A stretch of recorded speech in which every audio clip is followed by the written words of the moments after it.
Yo, what is going on, guys? It is Dives, Mr. Crockpot on Twitter. Welcome to another edition of Party on Broad. The Party on Broad podcast can be found on iTunes and Spotify. Make sure you smash that subscribe button, guys, if you're watching us here on YouTube.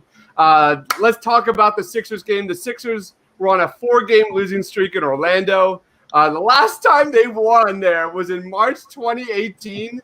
In fact, since the Magic were first established as a franchise in 1989, the Sixers are 14-45 playing in Orlando versus the Magic. That losing streak ended tonight, man. The Sixers got the W, their third straight victory since the restart. They're now 3-1. Let's introduce our guest tonight. First up, this is my man. He is our co-host for Party on Broad. He is Rob. Make sure you check him out on Twitter at Philly_Madness. What's going on, Rob? Hey, man, another win, 3-1. I don't know if I've ever been this aggravated with a team on a 3-1 in their last 4, but I'll take it, man. You know what? Just win some games right now. Let's see what the hell happens. Love it. Anything you want to plug with the Madness, dude? Yeah, man. Jess is on like the longest summer vacation of all time right now, and I don't like bothering her. Yeah, it's been like a week. It's been like a month, 2 weeks. Dude, and she was in the Jersey Shore for a few weeks. Now she's down in the Outer Banks. So as soon as she gets back, we are going to kind of quote unquote relaunch the Madness. Host the non-sports world. So to stay tuned for that. We're coming back. We're going to be stronger than ever, especially with TPL behind us now. Man, we're looking forward to it. We got Campana Sixers joining us tonight. Emilio, he says the best 76ers game in the bubble. Trade Ben Simmons, right? No, I'm just playing. Totally playing. Also joining us tonight is my man, Austin.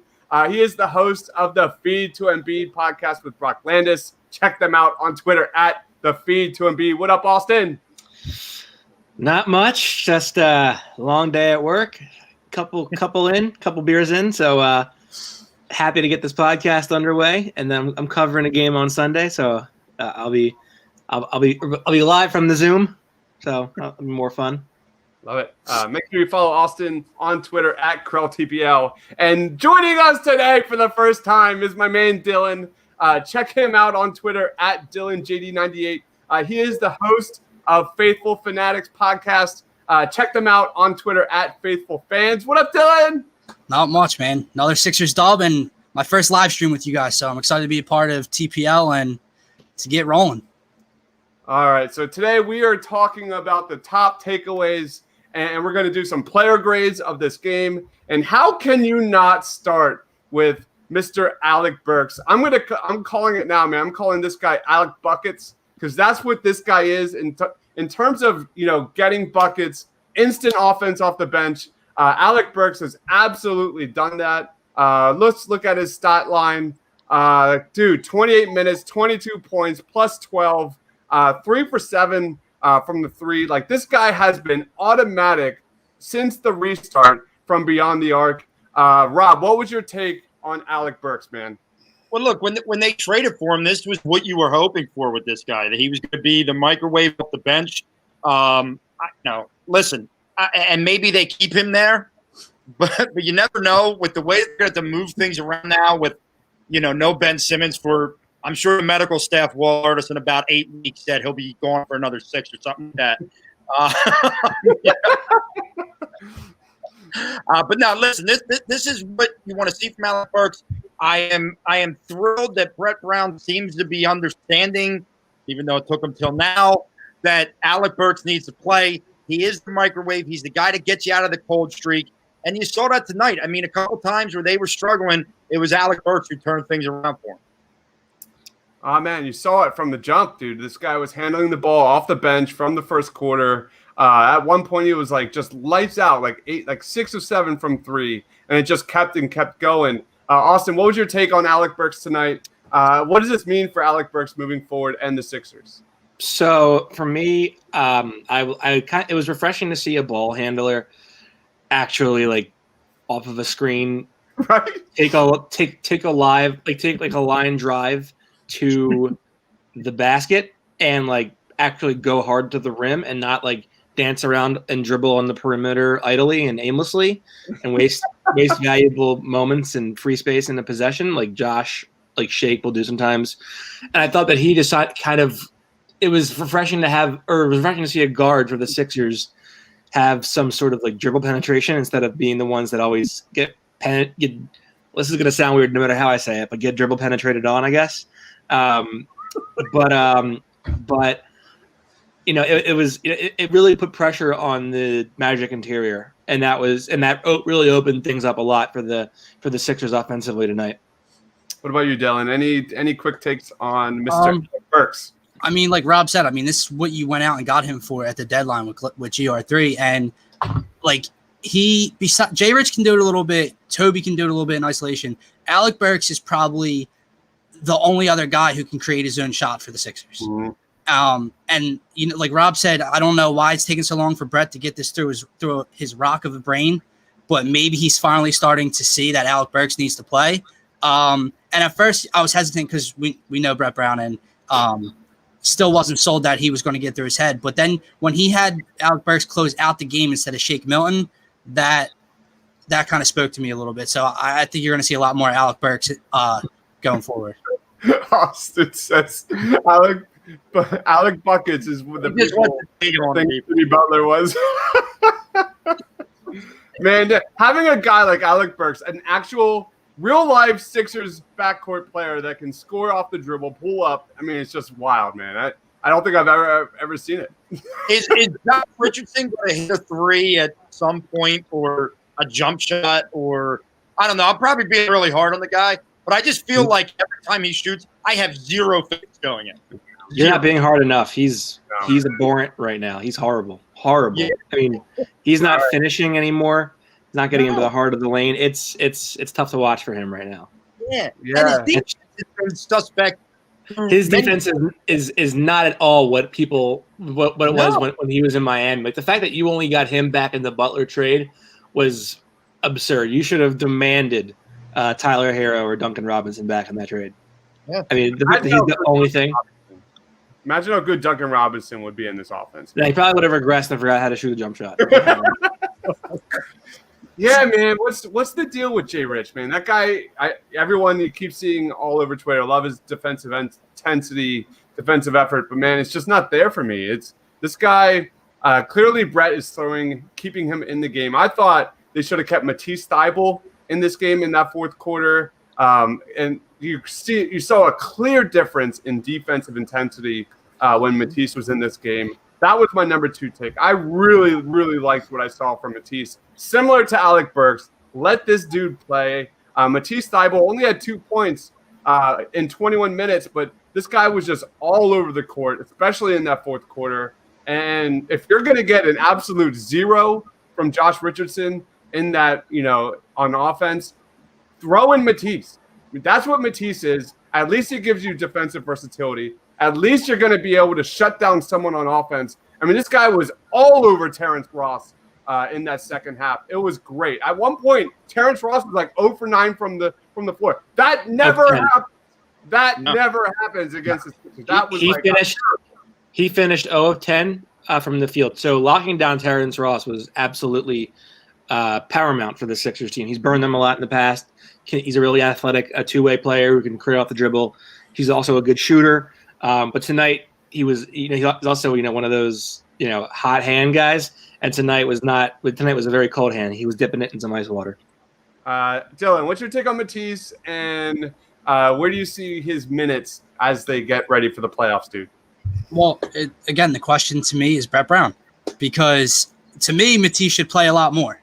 And to me, now the question mark was when Ben went down, should he put Al Horford back in the lineup, which he obviously did. And Al has been playing very well back in the bubble, his best game tonight by far. But you could throw around the idea of Matisse being a starter. Like you said, he doesn't bring a lot offensively right now. But I said this to you earlier.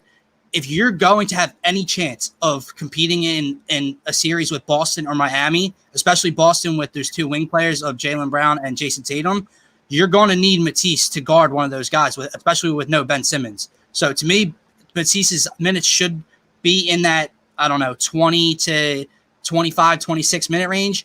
But with Brett Brown, I have no faith that happens. He plays 21 tonight. I could see him going back down to 12 or 13 the next game. What about you, Rob? All right. Well, we all know that there's this hill. It's called the Brett Brown Hill. We know that I stand up there by myself. I do. One of my things is I think he is afraid to play young players too much. I think he there's something in his mentality that, if I overplay this young guy, well, then he's going to tire out or he's going to, get exposed or whatever it may be. I don't necessarily agree with that with Matisse at this point. I think he needs to play, like we were just saying, 20, 25 minutes a game. But I've seen this from him all the time. He's afraid to give these young guys those extra minutes. And look, we said it going in. These 8 games was all about seeing a rotation. So as long as these guys are playing come game 1 of the playoffs, fine. But if you're still doing the same thing there where we don't know what your rotation is, well, you haven't grown, and it's going to be a lot easier for everyone to say goodbye to you at the end of the year. Yeah, man. Let's move on to, I think, another kind of positive I thought was Al Horford. Man, I thought Al Horford was absolutely fine in this game. 21 points, 9 boards. He was 1 for 3 from the 3-point line.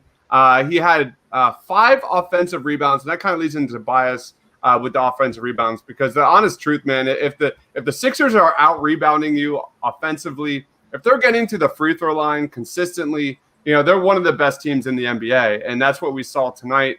But I really liked what I saw from Al Horford.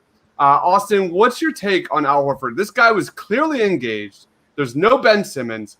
I didn't think the spacing was that different in this game. I thought Joel Embiid was still settling way too much on the perimeter. I thought the spacing wasn't great. What was your grade and how? Not grade. We'll get into grades, but what was your take on Al Horford, man?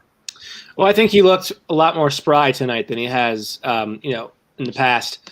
You saw that there was a play in the first half where he had a low post look on the right block, and it was like a one quick bump and then boom over. He was already turned around. The guy was faked out of his jockstrap and he was dunking the ball. So I mean, Al looked a lot more agile than he has, he had in the months leading up to the end of the pause in the season. And I think, he's much more comfortable within the offense because it's something he is more used to with Kyrie Irving in Boston. Now you have Shake setting, going around screens and looking back for him, and he can sort of space out to the arc, and he's shooting the 3-point shot better. He's getting back to that sort of the elbow area. And so I think he's sort of trying to get reacclimated to a position of comfort. And the reason that it's happening quicker than what it was happening, when he first got into the Sixers was because it's something he's familiar with, something he understands better. But I do think that you can't overlook the fact that Embiid was completely disengaged in the first half, almost as a result of Al looking better. That was a huge issue that I noticed in the first half. Rob, you? Yeah, I think you hit the nail on the head. He looks more spry. He looks, I don't know if it's a health thing or whatever, but he looks like he's got more energy. I think he looks as though you're back. Good to have you back in there. I took over. I was versatile there. He's a good But the other thing that I'm looking at Al as he's on the floor, and this was something that you would hope that he was going to bring, was leadership. He looks like he now feels comfortable being a leader on this team right now. This is the Al Horford I had hoped for.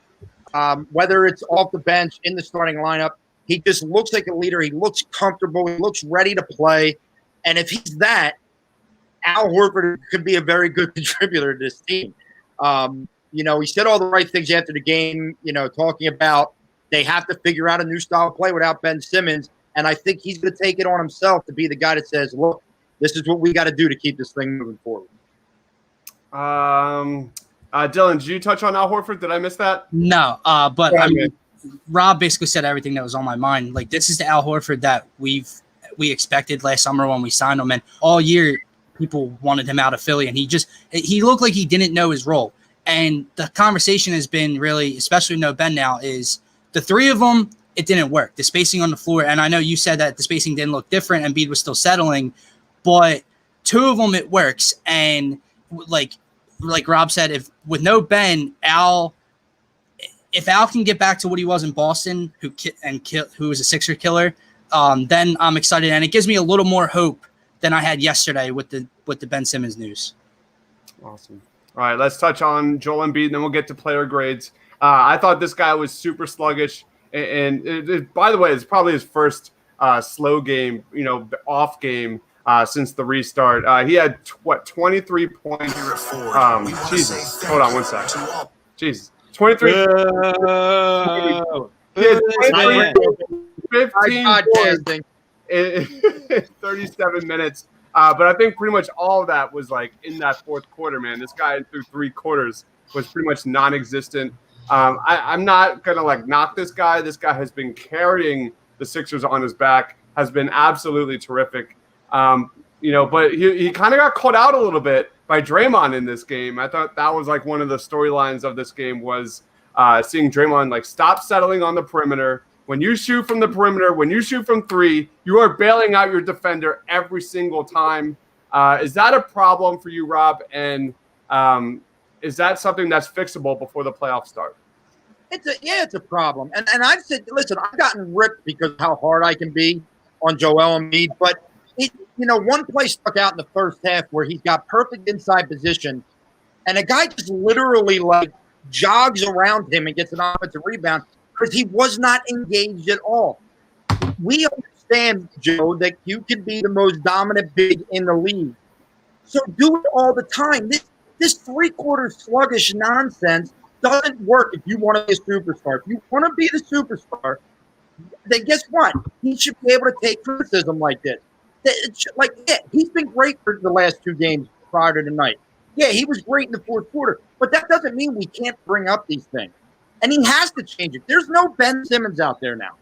So, Joe, you have to be the most dominant player in the NBA from here on out. If you're not, this team will be one and done. I mean, it's just that simple. I'm giving excuse for the sluggish. I'm giving him some slack. I mean, this guy absolutely was a top 5 player so far through 3 games. He didn't have it tonight. Dylan, what was your take on Joel Embiid's play? Go ahead, my man. Yeah, I'm not going to be too hard on him, but he had his head up his ass for the first 3 quarters. And the issue is with no Ben Simmons, that's kind of the theme here. We said on my podcast last night, even with no Ben, I'm going to have faith that with number 21 in the middle, he's at least going to keep you in games. He's not going to keep you in games if he plays like that for 3 quarters against Boston, Miami, Toronto, Milwaukee. You're going to get ran out of the gym in the first 3 quarters. So maybe it was the fact that they played the Orlando Magic, but you can't really argue that because he didn't play like that against the Wizards. He didn't play like that against the Spurs or the Pacers. So I will say I'm sorry to cut you off. The only thing you can argue is Vucevic was on him today. It wasn't a no-name guy. He has a tendency. There are certain guys in this league where he disengages because they make him work a little bit more. That cannot happen now. That's got to stop at this point. Yeah, some of the criticism is unfair. He leads the NBA, he leads the league in post-ups by a wide margin. But that still doesn't, like you said, it still doesn't excuse 2.5, 3 quarters of just settling fadeaway jumpers and double teams, especially with how we've seen him pass out of double teams in the first 3 games. He made 1 good pass out of double team tonight. That's something you have to look for him to do more of with guys like Alec Burks and Toby on the floor. All right. Austin, what was your take on – go ahead, Rob. I'm sorry. Richardson missed the 3 when he had the great pass out of the double team. Yeah. Open guy in the NBA. All right, Austin, what was your take on Joel Embiid? And we'll get into player grades. And we'll start off with Joel. So talk to me about Joel and what's your player grade for this game. When Joel takes the outside shots, it's basically a sign saying I'm not getting my touches, and this is how I'm going to get my touches if you don't feed me the ball. And in the first half, Joel was completely disengaged from the offense because Horford played 6 minutes less than Joel did and had just 2 fewer shot attempts. They were not getting Joel involved in the offense enough at all. In the second half, they were getting him seal-offs in the low block. They were getting him pick-and-roll plays at the rim, and he was dominating. And he took over the game. He was getting to the free throw line at will, and they basically rode his back into the game on offense. So is Joel Embiid settling, or is it the fact that you have to get him the ball to get him going. And I think you have to get him the ball to get him going because he is your crown jewel, like Brett always says. And I mean, I don't care if he's 7'2". If you have the ability to shoot the outside shot, like if you're a good enough shooter to do it, then if they're giving it to you, then take it from time to time. You don't have to do everything down low. In fact, they're going to throw doubles at you. You're going to have turnovers eventually, or they're going to they're going to hit you. You're going to risk injury. You can't go down low every time, and they're going to try to get you into offensive fouls. So I'm okay if he mixes it up, but the fact that he's chucking tells me that, hey, Brett, get me the ball down low, and get everybody out of the way. That's all I want. They did it a lot in the second half, and that was basically how they got back into the game. And they took control of the basketball game by establishing Joel on the block, getting him engaged. When you get him engaged, he's unstoppable. And he's also not shooting from the outside as much either. Yep. What grade would you give him, man? I thought his defense was okay. I will give him a B+. Okay. I'm a little bit lower. We have Emilio saying Embiid is reading 2-on-1 defenses and passing the ball better than before. I could not agree more than man.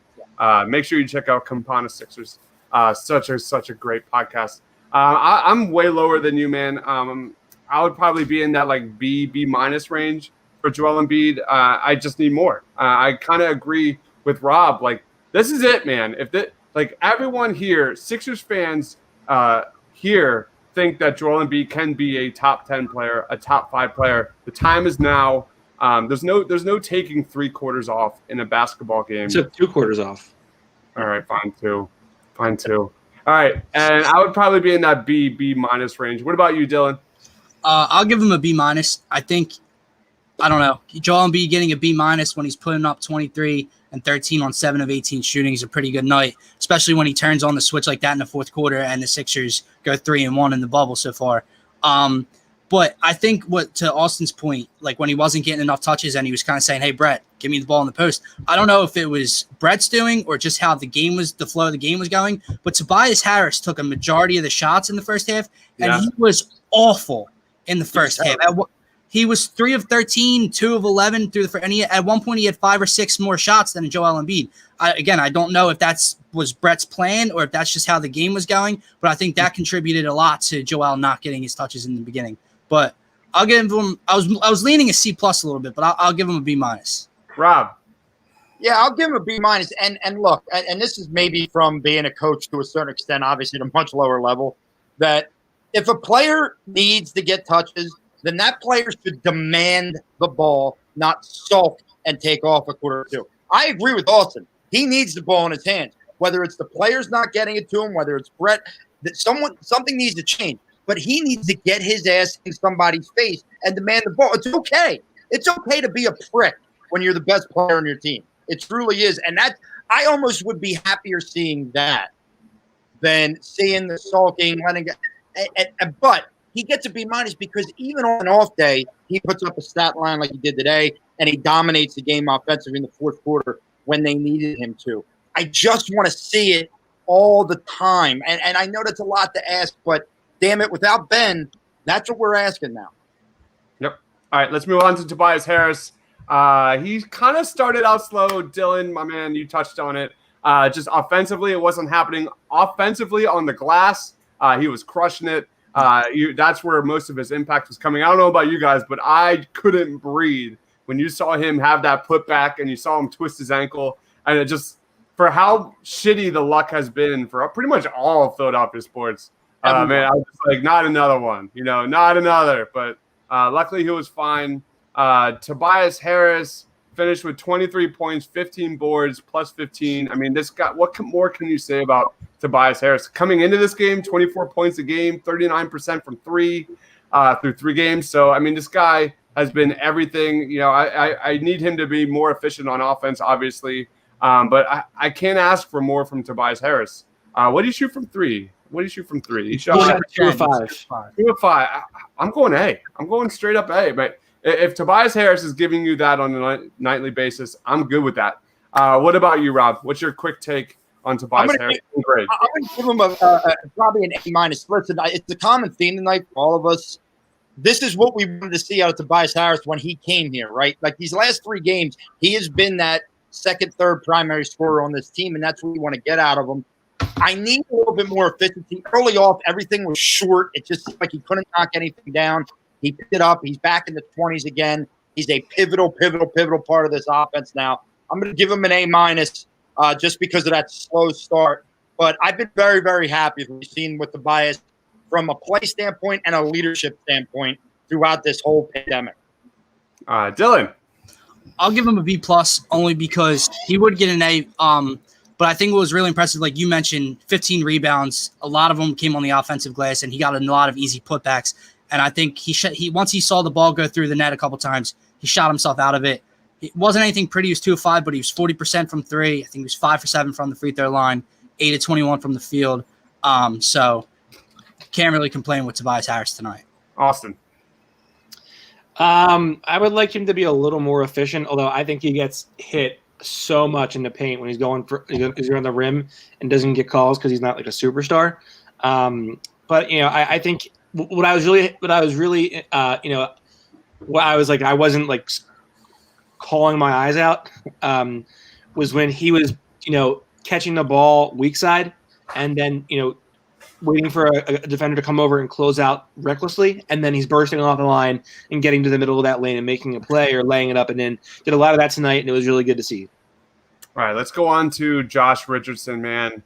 This guy continues to struggle from the floor. He had 5 points tonight, 34 minutes, 2 of 12 from the floor, 1 of 5 from 3.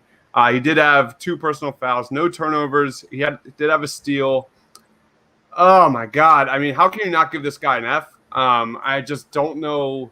I think Brett's like grasping at straws right now. He's just putting him on the court. And every single time I see Jay Rich struggle, all I think about is Austin's beautiful face wanting Zach LaVine on this roster. And the truth is that Jay Rich just doesn't have a place in this starting lineup. If he's not making threes, I truly believe his defense is overrated. Dylan, what was your take on Jay Rich tonight? It's an easy F. He was bad game 1. He only had only a couple points in game 1 against the Pacers. And then I think he dropped 17 and 18 or 17 and 19 in games 2 and 3. And then right back at 34 minutes, 5 points, 2 of 12 shooting. And like you said, I don't think he knows his role on this team. It was out in the regular season before the pandemic hit. He just looks lost. He doesn't know his role. Right. One area I would like to see Brett use him a little bit more is that pick and roll game with Joel a little bit, because he can come around a screen and hit a mid-range jump shot. That maybe you can get him a little more engaged in that aspect and get him going that way if he knocks down a few early. But with no Ben Simmons, you're going to need Tobias Harris and Al Horford and Josh Richardson all to step up. Tonight you saw Alec Burks do it when Josh Richardson didn't, but he's going to have to step up, and I don't know if he's going to in the playoffs. And when I say grasping at straws, I'm mostly referring to Brett Brown there. Like, this guy is not facilitating the pick and roll offense anymore, which is good. That's a really good thing. But then what is he? So he's clearly just lost on this roster. Rob, what was your grade on Jay Rich? Yeah, he's got enough. Listen, we were told that he could hit a decent amount of threes. He could play really good defense. I have seen none of that. Honestly, beginning of the year, he had some flash to him. It's done now. I mean, to me, this is the first guy you're looking to move come off season. I just don't see where he fits. I don't see the point. I don't see, why you're going to pay him anything. It's very frustrating. I understand why he's still in the starting lineup. I understand that they're, like you said, they're trying to get what they can out of him, but too inconsistent for a guy that we expected so much for. Woo! That's his trade value. What about you, Austin? I don't think you're going to get Zach LaVine for him. It's going to be tough. Now, Dylan, just a quick lesson for the new TPL guy. Don't quote tweet your colleagues. That's not. No, sorry. Don't quote tweet me if you want. I don't care about that. Don't subtweet your colleagues. Not a good look. Wait, what? I will. Just don't do it. It's not smart. Talk about it later. Now, I think Josh is the type of player who needs to really he can't be used in like this 2 to 3 dribble pull up kind of role. He needs to have the ball in his hands and really be, used dominantly in an offense. And he isn't that isn't his role in this team. And it was supposed to, be like this nice fit. People were probably a little blinded by like trying so desperately to get the equal value out of the Jimmy Butler trade. But he just hasn't been a good fit here. And his defense has certainly taken, people regarded him as like one of like an all NBA defensive team guy. He gets bumped off and gives up finishes at the rim far too often. His outside shot is just not where it needs to be.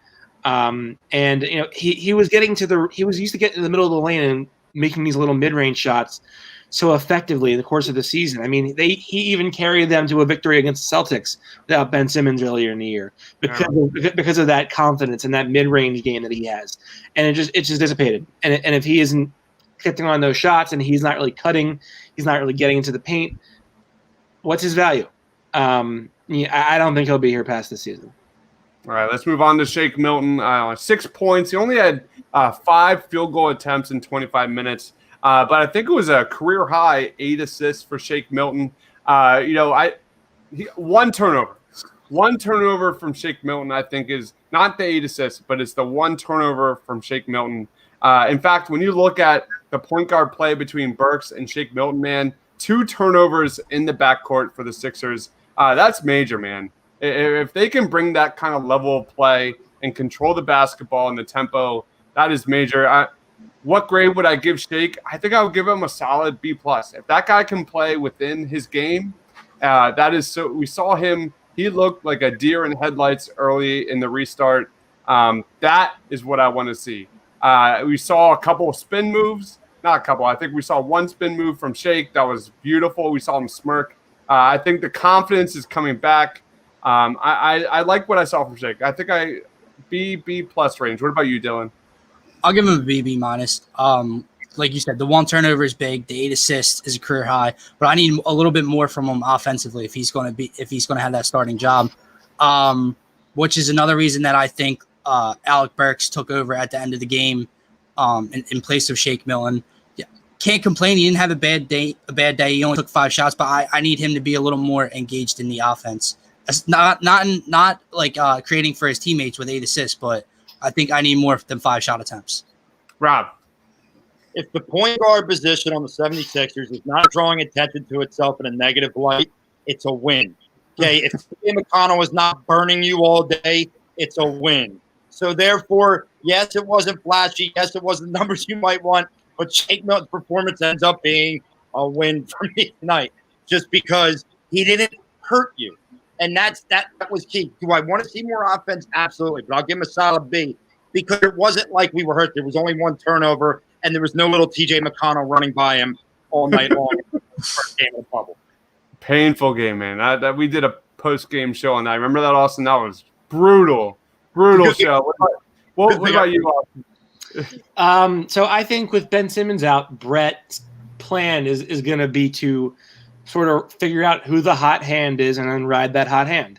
And tonight it was Alec Burks, 22 points off the bench. He was playing a dominant guard role throughout the majority of the second half of this game. So Shake took a back seat tonight. I don't have. So Shake took a back seat tonight. I don't have. What is that? I don't have a problem with that. I don't have a problem with that. Well, what is very this? late? You're very late. What is very late? You're very late. What is going on here? Major echoing happening. What is going on here? Major echoing I happening. love live podcasting. I love it.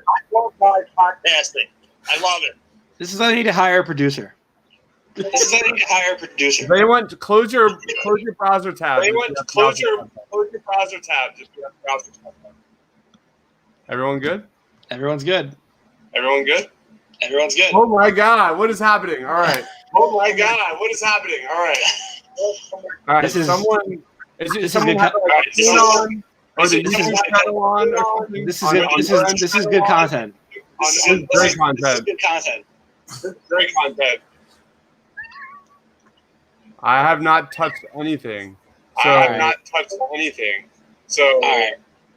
All right, I'm going to try and get a leave and come back. Maybe if we all do that. Yeah, come back. Even come back. You two, Dylan. All right, check. All right, it was one of those three. All right, hey Austin, can you hear me? Check. Yeah, you're good, man.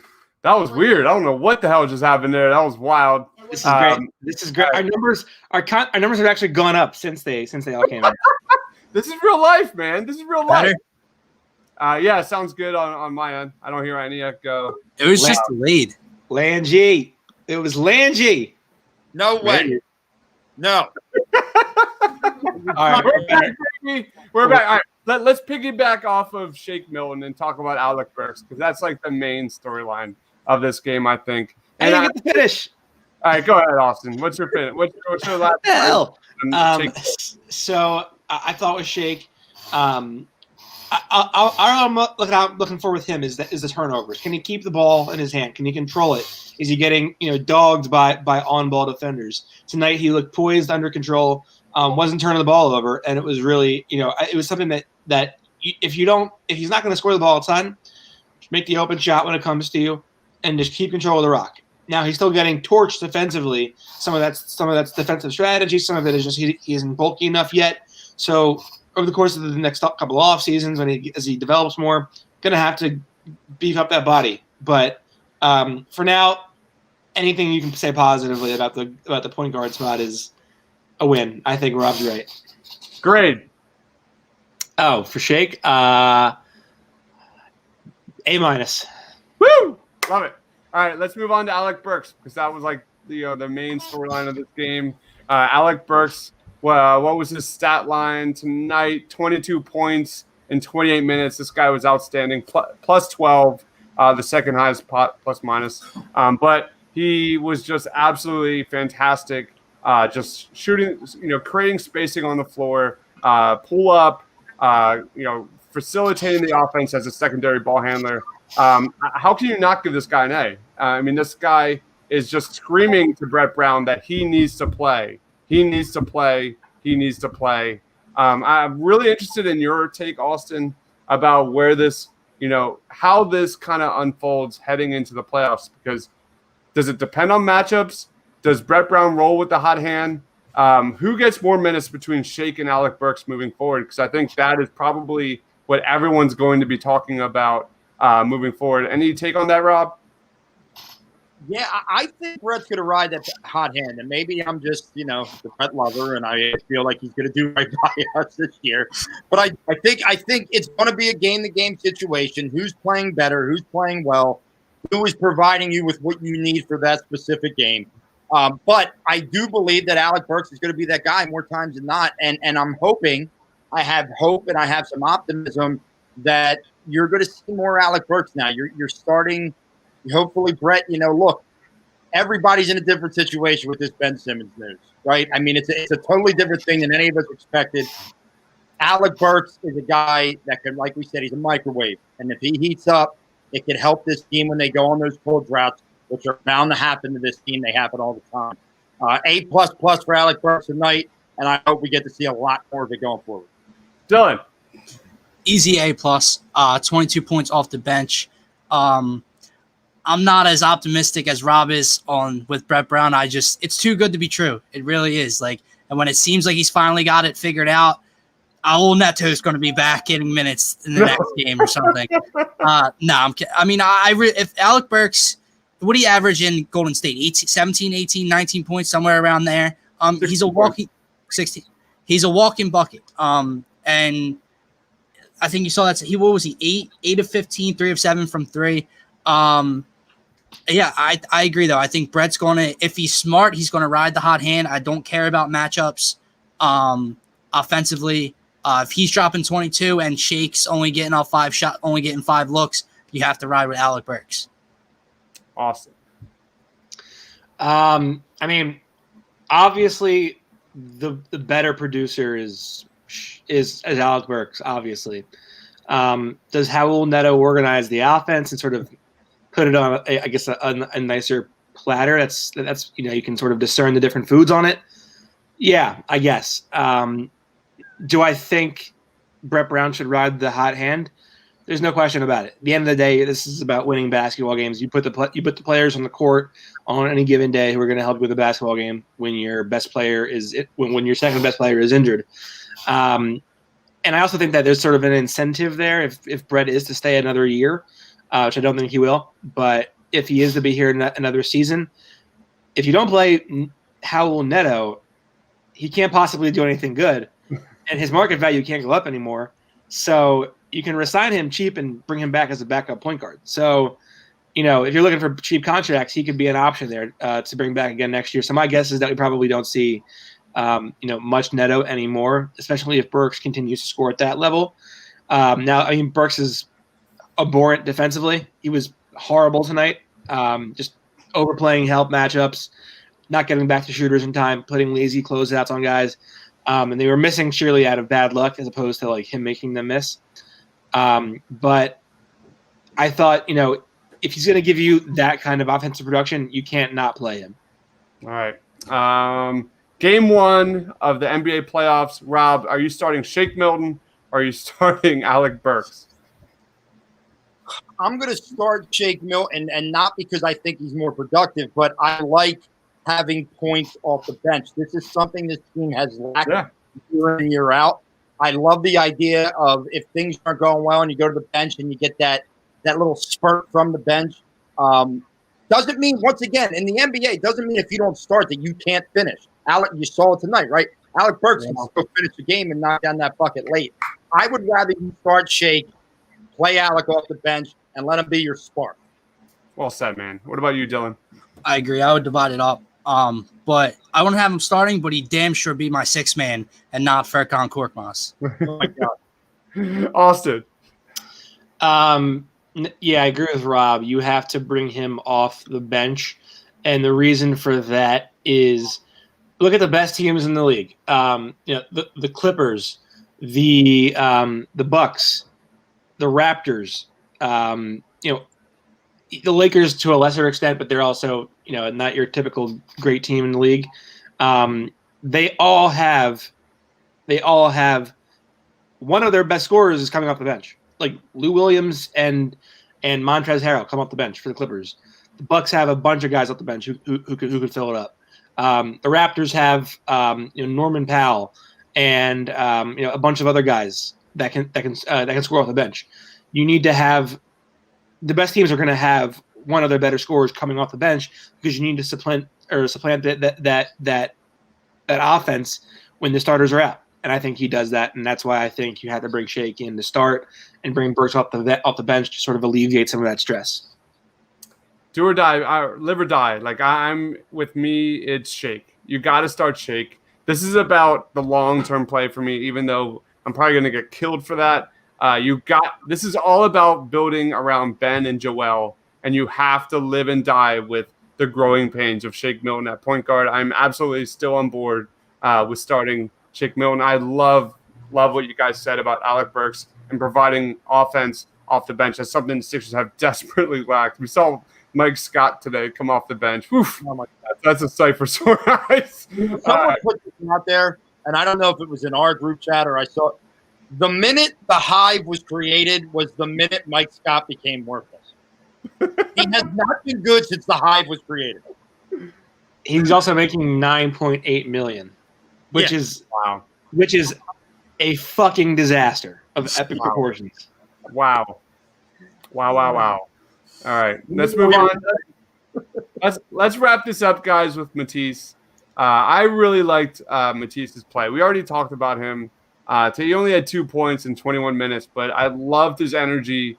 I loved his defense, obviously. I can't wait to see his defensive rating when I wake up in the morning. But I thought he was terrific. I think this is a guy that deserves more playing time. I'm in that B-plus range. That's my expectations for Matisse. I'm not expecting much offensive production. So it's I give him a high grade, but it's because I don't have expectations that he's going to give you 2 or 3 3-pointers a game. It's shutting down the other team's best player, and that's what he did tonight. What about you, Rob? What grade would you give Matisse? Yeah, I mean, I give him a solid B or B plus. Once again, almost in that, his defense is incredible, but he didn't do anything to hurt you offensively. Like I didn't see anything that drew attention to him in a negative light. And as long as that's what he's doing, he's good. Look, I've never been happier to be wrong about somebody than I am about Matisse Thybulle. When the Sixers drafted him, and it was purely out of depression because Cam Johnson went as early as he did. I was upset. I was sad because I didn't know him, and it sounded like he was the same guy. He could play defense. He can't score. But Matisse Thybulle is a solid player who fits a good role on this team. So solid B plus for him for me. Rob, you know who the next one is for you? His name is Jalen Rager. It's coming. Dylan. Dylan. I'll give Tease a B. Like you said, I just don't expect much offensively. He's going to get you maybe a transition bucket a game off of a steal. He might give you a 3 or 2 from a corner and an open look on a fast break. But that's about it. It's on the defensive side. And honestly, his minutes do need to go up because compared to Rob's man, Brett's 6-man, like when Furkan's on the floor, Furkan's not hitting threes. He can't be on the floor. You can't. No. So with Tease, even if he's not producing offensively, he still is serviceable to play because of the defensive side of the ball. All right. Austin, finish us off, dude. So I think with Matisse, I agree. I largely agree. His biggest value is using that length to create deflections and transition points, which tonight he did. He had that steal in the opening moments of the fourth quarter, got the dunk out of it. And it really turned sort of it sparked the Sixers, and they went up like I think 4 or 6 points, something like that, and they didn't look back after that. And I think he creates a lot of value there. And I thought tonight he did a really good job of sort of not shying away once he fell behind behind a man, and because he usually cheats the passing lanes, and he ends up behind a guy, and then he all of a sudden he's trailing him and he's trying to not foul, and then basically gets wide open line to the basket. So he did a good job tonight of staying in front of guys and creating those deflections without fouling.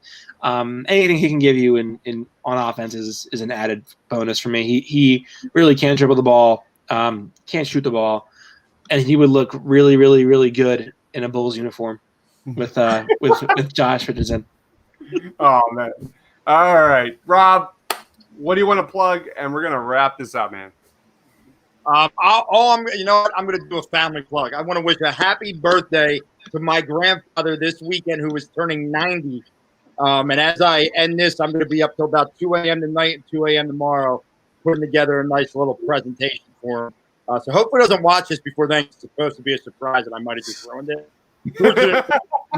Fortunately, he's 90, and unless I tell him exactly how to get on YouTube, I don't have to worry about that. Happy birthday, Grant. Many more. All right. Follow Rob on Twitter at Philly_Madness. Check out the Madness podcast with Jessica Town. Dylan, you're up, man. I'm new to the TPL, so I'm just gonna plug my show, my boys, the Faithful Fanatics podcast. My guys Matt Szymanski, Matt McGinty, and George Ryder. Check us out. We'll be producing it on the Painted Lines Network starting not this week but next week. So definitely looking forward to it. All right, that is my man Dylan. Check him out at DylanJD98 on Twitter. And Austin, your turn, man. Go ahead. I've been slacking a little bit this week. I put out a lot of content lately, but I'm slacking a little bit this week, so I got to pick things back up a little bit. I have a piece coming out tomorrow for Vince Quinn's website, The Spark, called not called, but it's going to be about a video breakdown of every one of TJ Warren's baskets last my God. Saturday. Are you kidding me? And then that's torture, man. That's straight up torture. I know. I'm loving it. It's great. And then obviously covering on Sunday. So whole lot coming up. Got to keep the grind going. All right. So this is Party on Broad. Make sure you check us out on iTunes and Spotify. Make sure you hit that subscribe button, guys, here at the Painted Lines YouTube channel. If you love sports movies, we have a sports movie draft. We're going to be drafting 10 teams. We're going to be live streaming it on Wednesday night around 8:30. Join us. Grab a drink. We're all going to be picking our top sports movies of all time, and we're going to pretty much put them in a single elimination bracket. and Twitter's going to vote for the winners. It'll be single elimination. In the semifinals. I'm probably going to do the lottery of that for tomorrow to see who gets what pick and where. Right now, we're in the middle of an animation movie draft. Jason Blevins beat me in the first round, and I'm dying. I'm dying on the inside. I can't believe I lost to Jason in an animation draft. Dobbs, I'm sorry, man. Like, I looked at both of your teams, and I saw what you were going for. Jason had more classics, in my opinion. 100%. I had more art movies, more like, art films, more, important films. Jason had the flashier names, and Jason crushed it. Jason absolutely crushed. Like, he was well beyond what I expected. Absolutely crushed it. All right, let's wrap this up. For Austin, for Dylan, for Rob, thanks for watching, guys. Stay off. Thanks, guys.